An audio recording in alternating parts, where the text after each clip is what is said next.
داخل این ویدیو میخوام بهتون 0 تا 100 تنظیمات انویدیا کنترل پنل رو بهتون بگم و بهتون یاد بدم که تمام تنظیماتش رو انجام بدید، تنظیمات مهمش رو انجام بدید که توی بازی کامپیوتری حداقل لگ رو داشته باشید و بیشترین FPS رو از بازیتون بگیرید. بدون مقدمه میریم سراغ برنامه انویدیا کنترل پنل.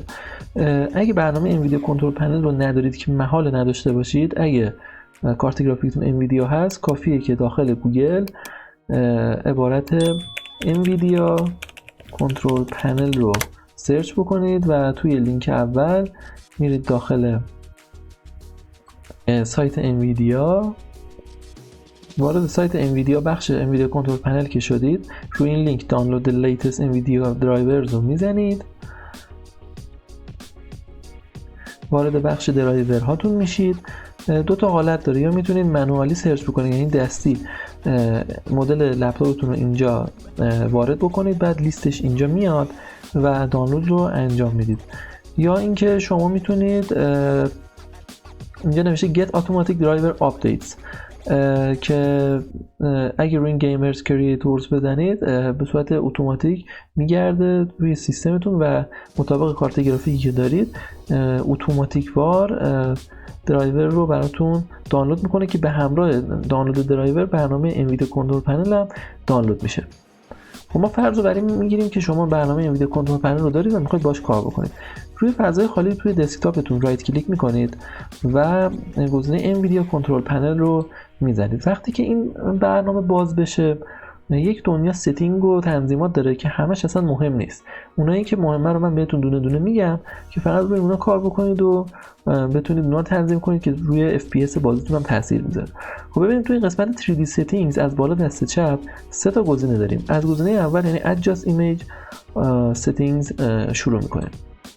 شما روی این گزینه وقتی که وارد این بخش که میشید حتما گزینه Use the Advanced 3D Image Setting رو بزنید.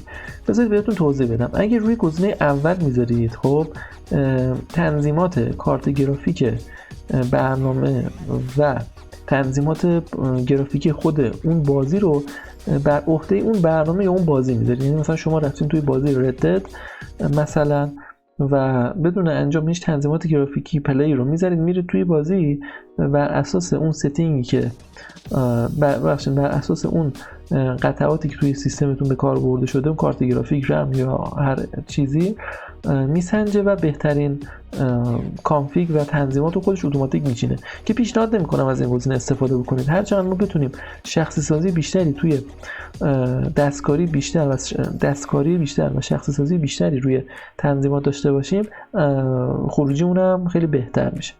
خب حالا از کاری با این گزینه نداریم. گزینه سوم رو بهتون میگم چون ما انتخاب گزینه دومه، گزینه دوم میذارم آخر بهتون توضیح میدم.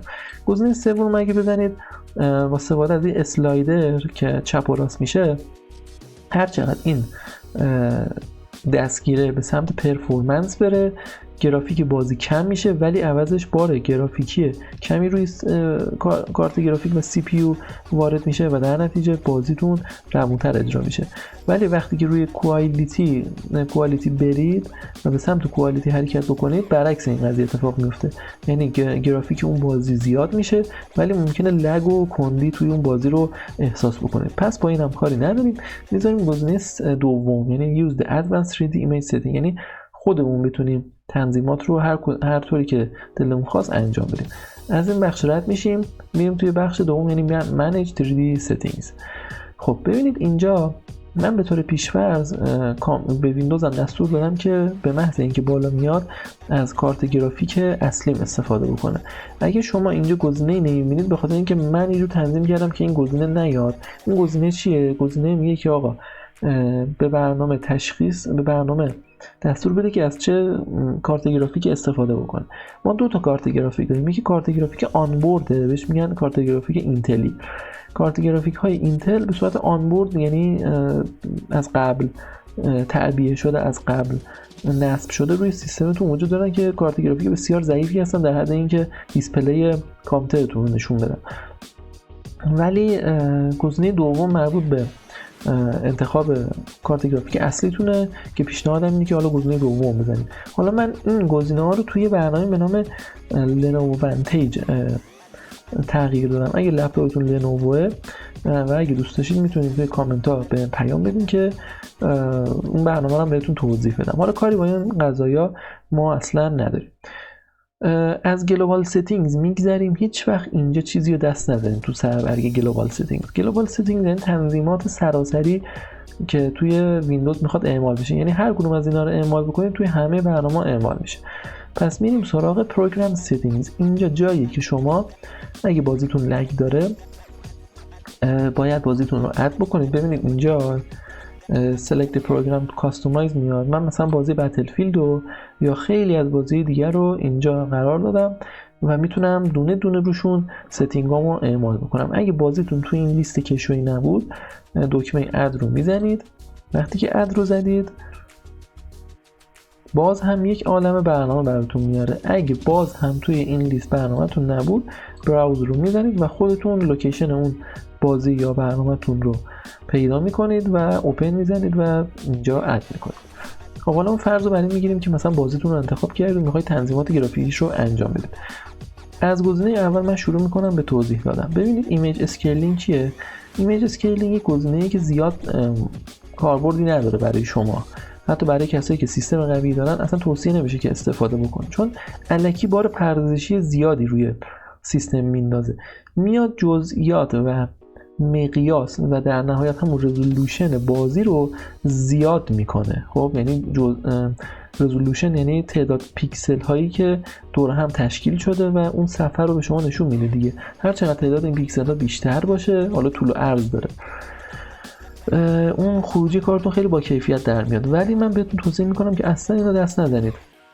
به محض اینکه این گزینه رو آن بکنید و چپ و راست بکنید یه قابلیت داره به نام شارپن. تیزی اون بافت گیمتون کم و زیاد میشه. اگه به سمت چپ برید بازی حالت تار پیدا میکنه، اگه به سمت راست برید بازی حالت شارپ و تیز پیدا میکنه.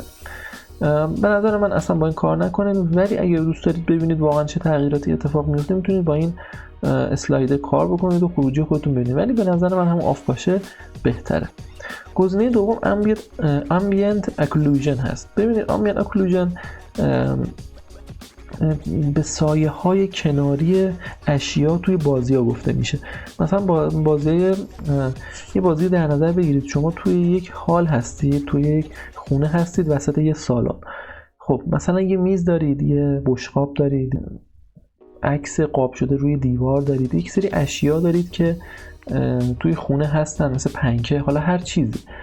سایه های کناری این اشیا که توی اون شی جا داده شده، سایه های کناری اون اشیا که به اون جسم بعد دادن، به اونا میگن ambient occlusion. هر چقدر مقدار این بیشتر باشه اون سایه ها قشنگتر و واقعی‌تر نشون داده میشن. خب گزینه دوم انیسوتروپیک فیلترینگه. ببینید این گزینه نشون میده که مثلا شما یک راه رو در نظر بگیرید، یک اتوبان رو در نظر بگیرید یا یک پیاده رو اصلا در نظر بگیرید، به سنگ فرش های داخل این پیاده رو دقت بکنید، به بافت جاده ها دقت بکنید. هر چقدر مقدار این انیسوتروپیک فیلترینگ از 2x به 16x افزایش پیدا میکنه، به سمت جلو میره، جزئیات اون بافت سنگ فرش اون پیاده رو و اون آسفالت اون خیابون و کوچه خیلی با جزئیات بیشتری نمایش داده میشه. و این رو به ذرس قاطع میگم اگه سیستم متوسط رو بالایی دارید، یعنی سیستم واقعا میگم متوسط نه خیلی خوب، متوسطی دارید، اینا حتما اصلا بذارید همون 8 یا 16، چون اصلا بار پردازشی زیادی رو خوشبختانه نمیطلبه و شما میتونید 16x هم استفاده بکنید.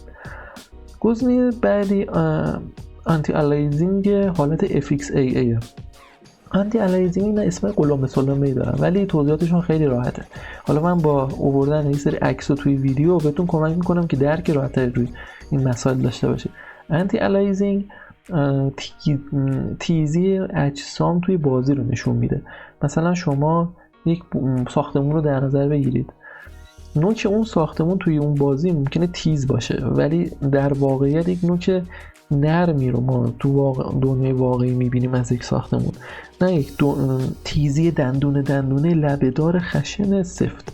دقیقا اینجا با دو مدل FXAA و حالا مدل های دیگه داره، TAA داره، نمیدونم خیلی مدل های دیگه، MSAA داره، اینا تکنیک های پردازش این کانفیگ گرافیکیه. FXAA تار میکنه بازی رو، ولی لبه ها رو نرم میکنه که اصلا پیشنهاد نمیکنم از FXAA استفاده بکنید. بهترین گزینه آنتی الاینینگ MSAA، حالا مثلا 2x 4x 8x که اصلا پیشنهاد نمیکنم، همین 4x هم به زور دارم بهتون پیشنهاد میکنم، ولی اصلا 4x هم تو به نظر من توصیه نمیشم و 2x بذارید کافی. اگه سیستم خیلی قول و قدرتمندی دارید خب بذارید 4x به بالا، به نظر من همون 2 بذارید کارو راه میندازه. خب این FXAA که اینجا حالا پیش‌فرض آفه برای این بازی، اینا توی خود بازی هم هست. ببین اینجا بیرون از بازی توی برنامه کنترل پنل اینجا تنظیمات وجود داره، ولی داخل خود بازی قسمت گرافیکی اگه برید یک عالمه تنظیمات بیشتر از اینم براتون میاره که حالا تو ویدیو دیگه بهتون تکنیک‌های دیگه‌ش هم توضیح میدم که چه تنظیمات گرافیکی دیگه‌ای باز وجود داره. خب گاما کارکشن میشه اون میزان، حالا یه جوری مثل روشنایی، حالا من نمیدونم چطوری بهتون توضیح بدم اینو، روشنایی اون لبه ها اصلا نیاز نیست بهش دست بزنید بذارید آن باشه. اگه لپتاپتون یا سیستمتون مانیتور خوبی داره نسبتاً و از تکنولوژی جی سینک پشتیبانی میکنه، حتما از گزینه جی سینک استفاده بکنید. برای اینکه بهتون میگم جی سینک چیه خودش اینجا توضیح داده، اجازه بدید من بیارم. این پایین نوشته جی سینک میگه synchronizes monitor refresh rate، میگه رفرش ریت یا نرخ تازه سازی مانیتور رو هماهنگ میکنه با رندرینگ خود کارت گرافیک. اوپن جی ال آر اصلا باش کاری نداریم. یه گزینه خیلی خیلی مهمی که وجود داره پاور منیجمنت مود، یعنی حالت مدیریت باتری و اون قدرت کارت گرافیکتون روی چی باشه. شما حتما بذارید روی پریفر ماکسیمم پرفورمنس، و پیش‌فرضش رو نرماله، ولی شما بذارید روی پریفر ماکسیمم پرفورمنس. یعنی چی؟ یعنی ترجیح داده بشه که کارایی بسیار بالایی رو از خودش نشون بده. ببینید فقط یه گزینه دیگه میمونه، ورتیکال سینک، یعنی سینک عمودی. یک سری بازی‌ها رو ممکنه شما برید بازی بکنید، مثلا HDMI کرده باشید به تلویزیون. ببینید وقتی که مانیتور رو تصویر مانیتور لپتاپ یا کامپیوترتون رو میندازید روی تلویزیون بازی میکنید، ممکنه یک پدیده‌ای به وجود بیاد توی اون تلویزیونتون به نام پارگی تصویر یا پیکچر ساترینگ، ایمیج ساترینگ. یعنی شما دارید مثلا بازی میکنی یه خط وسط زمین همینطور رد شد، به اصطلاح پاره شد تصویر. این گزینه برای این وجود داره که این پارگی تصویر رو از بین ببره. حالا اینجا با حالت‌های 1 2 3 4 نمایش داده میشه، شما بذارید هم حالت معمولیش بمونه. ببخشید من استینگ پایینی رو خوندم. با گزینه آن آف و فست نشون داده میشه. اگه پارگی تصویر داشتید حتما آن بکنید، ولی اگه پارگی تصویر نداشتید آف بکنید، چون یه مقدار بار پردازشی روی سیستمتون وارد میکنه. اینا تنظیمات مهم برنامه انویدیا کنترل پنل بودن. میرسیم به گزینه آخر. حالا که تا اینجا اومدیم اینم بهتون بگم، حتی تو ویدیو قبلی من توضیح داده بودم، ولی بعد از اینکه شما تنظیم کردید همه برنامه‌تون رو توی انویدیا، از منوی استارت ویندوز عبارت گرافیک ستینگز رو سرچ میکنید. گرافیک ستینگز میاد. وقتی گرافیک ستینگز رو بزنید، اگه ویندوزتون به ویندوز ورژن آخر آپدیت شده باشه، ظاهرش عوض شده، مثل مال من شده. اینجا یه سری گزینه‌ها میاد برای اینکه ما بتونیم ویندوزمون رو هم بهینه بکنیم نسبت به اجرای بازی‌ها. گزینه مختلفی داره. آتو HDR داره. اگه حالا مانیتور شما مثل مانیتور من از HDR پشتیبانی میکنه، میتونید HDR رو روشن بکنید. الان مثلا ترن HDR من بزنم، اینجا HDR رو من میتونم روشن بکنم، ولی خب حالا کاری باش ندارم. HDR میاد بازی رو خیلی از لحاظ نور و پرتوهای نوری که توی بازی به کار میبره خیلی طبیعی تر میکنه بازی رو. ولی خب من حالا سلیقه‌ام نیست، من آفش میکنم. یه قسمت داره اپتیمایزیشن فور ویندوز گیم، میگن بهینه‌سازی برای بازی‌های کامپیوتری. میگه تأخیر رو کاهش بده و استفاده کنه از فیچرها و ویژگی‌های پیشرفته برای سازگاری بازی‌ها روی حالا ویندوز. باشه ما اینو آن می‌کنیم کی به کیه. ادوانس گرافیک سیتینگز رو میزنیم. ببینید یه گزینه داره هاردور اکسلراتد جی پی یو اسکیجولینگ، یعنی برنامه‌ریزی جی پی یو برای اینکه توی بازی ها اگه نیاز بود شتاب بده به عملکرد جی پی یو، که شتاب بده به انجام کار بیشتر روی پردازش اون بازی. این به این معنی. حالا من آن زدم. وریبل رفرش ریت هم میگه که اگه بزنید آن رو بزنید رفرش ریت متغیری بهتون میدم. حالا یعنی چی؟ میگه get higher frame rates، یعنی بگیرید فریم ریت یا FPS بالاتر، یعنی روون بودن بازی بیشتری تجربه بکنید و کمک میکنه این قابلیت به شما که پارگی تصویر رو کاهش بدید در بازی هایی که این قابلیت پارگی تصویر یعنی ویسینک رو توی کارت تنظیمات گرافیکی بازی ندارن. پس ما این رو هم آن میکنیم. یه گزینه خیلی مهم و حیاتی هم که وجود داره، ما اینجا لیست برنامه‌هامون رو میتونیم اضافه بکنیم که از کارت گرافیکمون استفاده بکنیم. یه گزینه داره اد مایکروسافت استور اپ، یعنی برنامه‌ای که از مایکروسافت استور دانلود می‌کنید رو میتونید اینجا سلکت بکنید که ما کاری نداریم. یه گزینه داریم اد دسکتاپ اپ. من اینو اگه بزنم و یه بازی اد بکنم اینجا، حالا مثلا این بازی رو اگه اد بکنم ببینید اینجا ظاهر میشه. خب اینجا 3 تا پارامتر وجود داره. پارامتر اول میگه ترجیح جی پی یو چی باشه. خود ویندوز تصمیم بگیره که روی چه کارت گرافیکی تنظیم بکنه. پاور سیوینگ حالا اینجا زده انویدیا جی فورس، چون من فورسش کردم، یعنی من گفتم که تحت هر شرایطی خود لپتاپم باید از کارت گرافیک انویدیا استفاده بکنه، ولی شما این گزینه رو نمیبینید چون فورس نکردید. پاور سیوینگ رو اگه براتون نمایش داده بشه اینجا توی پرانتز اسم کارت گرافیک آنبورد لپتاپتون یا سیستمتون نشون داده میشه، مثلا اینتل. های پرفورمنس رو حتما انتخاب بکنید که حالا اون کارت گرافیک اصلی اونجا انتخاب بشه. باز اینجا یه گزینه داره نشه اپتیمایزیشن فور ویندو گیم، یعنی بازی هایی که حالت پنجره‌ای دارن، یعنی ما 2 تا حالت داریم دیگه، یکی فول اسکرین داریم که کل قاب مانیتور رو میگیره، یکی هم ویندو، یعنی بازی کوچیکه ماکسیمایز شده و اون حالا اون کلوز و ماکسیمایز مینیمایزش رو میبینیم. دیگه اگه تو این حالت بود اون بازی و نتونست فول اسکرین بشه، من بتونم باز بهینش بکنم که ما آن رو میزنیم و گزینه سوم هم که میگه ریست تو دیفالت، ریست بکنه خودش هر جوری که صلاح میدونه که اصلا باهاش کاری نداریم. خب بچه‌ها امیدوارم که از این آموزش لذت کافی برده باشید. لطفاً چنل رو سابسکرایب بکنید. این مطالب خیلی مطالب مهمی بود. اگه براتون مفید بود لطفاً شیرش بکنید به دوستاتون و کسایی که فکر می‌کنید میتونه به دردشون بخوره این تنظیمات، گیمرن. و خلاصه چنل رو ساب بکنید و حمایت و لایک یادتون نره. تا دوباره دیگر بدرود.